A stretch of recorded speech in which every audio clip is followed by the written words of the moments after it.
Mon expérience de la démarche CAPS a débuté alors que j'étais chargée de développement de projets santé dans toutes les politiques à l'Agence régionale de santé Île-de-France. Et donc, je parle de ce point de vue-là et également en tant qu'accompagnatrice à la capitalisation disponible pour travailler sur ces questions. En fait, je dirais que la nécessité de capitaliser nos projets s'est toujours faite prégnante, mais en réalité, on savait que c'était un maillon faible de nos projets pour diverses raisons, parce que au sein de l'ARS, parce que il y a un problème peut-être de culture en plus des budgets robustes qui sont demandés et aussi une mobilisation conséquente du temps salarié.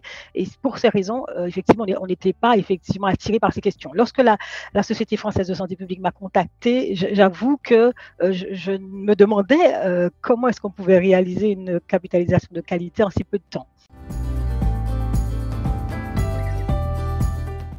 Cette démarche semble répondre, elle coche beaucoup de cases, dans le sens où elle m'a semblé très légère, mais vraiment très légère, c'est sa légèreté, parce que la formation s'est faite plutôt rapidement, on va dire 20 heures de formation environ, et puis il y a une standardisation de la démarche, qui fait qu'on a confiance quand on se lance dans cette nouvelle démarche, quand on la découvre.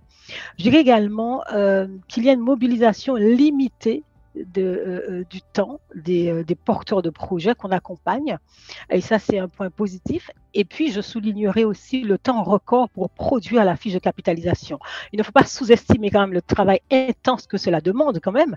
Néanmoins, on peut dire qu'en une semaine, en 5-10 jours, on peut avoir déjà une première ébauche d'une fiche de capitalisation de qualité.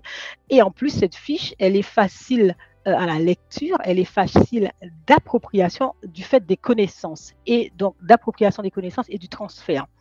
Donc, c'est ce regard que j'ai sur cette nouvelle démarche qui aussi, je dois le dire, arrive à avoir une adhésion assez rapide. C'est-à-dire que ce soit les porteurs de projets ou les personnes à qui on présente la démarche en interne, à qui j'ai présenté la démarche à l'ARS, l'adhésion était aisée. Donc, je considère que c'est un point très positif. L'intérêt pour une agence régionale de santé de s'engager dans une démarche comme celle-ci, je dirais, ce serait de participer activement à l'amélioration des dispositifs de santé publique et des démarches de santé publique. Si je prends par exemple, et en fait d'y participer activement, mais de manière légère aussi, sans engager trop de temps, trop de budget, et pourtant le faire de manière efficace. Je vais prendre 2 exemples. Je vais prendre par exemple les contrats locaux de santé. En Île-de-France, par exemple, on a près de 80 contrats locaux de santé, dont 72 signés, et chaque contrat local comporte différentes fiches des actions de prévention et de promotion de la santé. Il est évident qu'on ne peut pas réaliser des évaluations systématiques sur l'ensemble de ces fiches, de ces CLS. Et comme le disait le responsable régional des contrats locaux de santé ce matin encore, Gwendal Bars, à l'ARS Île-de-France, il me disait que peut-être qu'il serait intéressant de réaliser des fiches de capitalisation sur certaines actions clés, des actions clés qui seraient sélectionnées par les coordonnateurs CLS. Donc, on voit déjà un exemple concret de ce que peut apporter la démarche CAPS pour une ARS. Et ensuite, peut-être même réaliser des analyses transversales et faire progresser la pratique. Un autre exemple rapide, mais important, parce que pour le coup, c'est une démarche que je connais très bien, l'évaluation de l'impact sur la santé, pour ceux qui la découvrent. Donc, c'est une démarche partenariale qui vise à améliorer un projet pour une meilleure prise en compte d'un projet, de la santé dans ce projet. Par exemple, des évaluations d'impact sur la santé sont menées dans des politiques d'aménagement. On voit que cette démarche de santé publique s'est beaucoup développée en France, et pourtant on manque de retours. Beaucoup de retours sont attendus sur la pratique.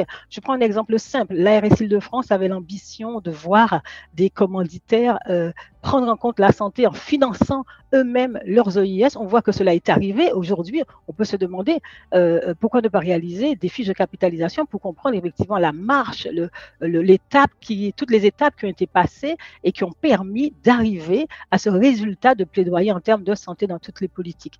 Donc, ça, c'est encore un autre exemple de l'intérêt de la démarche CAPS et également même du portail.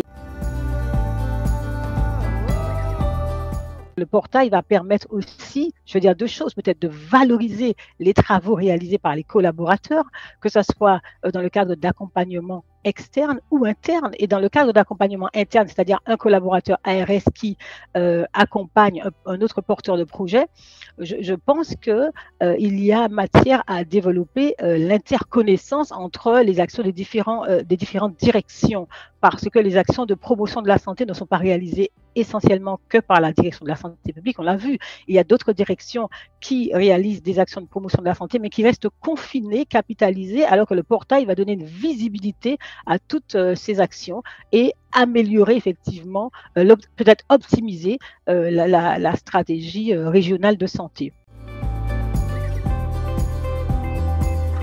Je dirais que ce qui est intéressant avec la démarche CAP, c'est qu'elle permet quand même de valoriser l'action de promotion de la santé et d'aider les agences régionales de santé à ne pas perdre de vue peut-être l'essentiel au sens de la charte d'Ottawa, de bien voir où est-ce qu'on se situe en termes de théorie et de pratique sur le terrain, de comprendre les besoins réels des populations et peut-être aussi mettre en avant certaines actions qui impliquent fortement des populations venant de quartiers populaires. Voilà, ce sont les exemples que je vois immédiatement.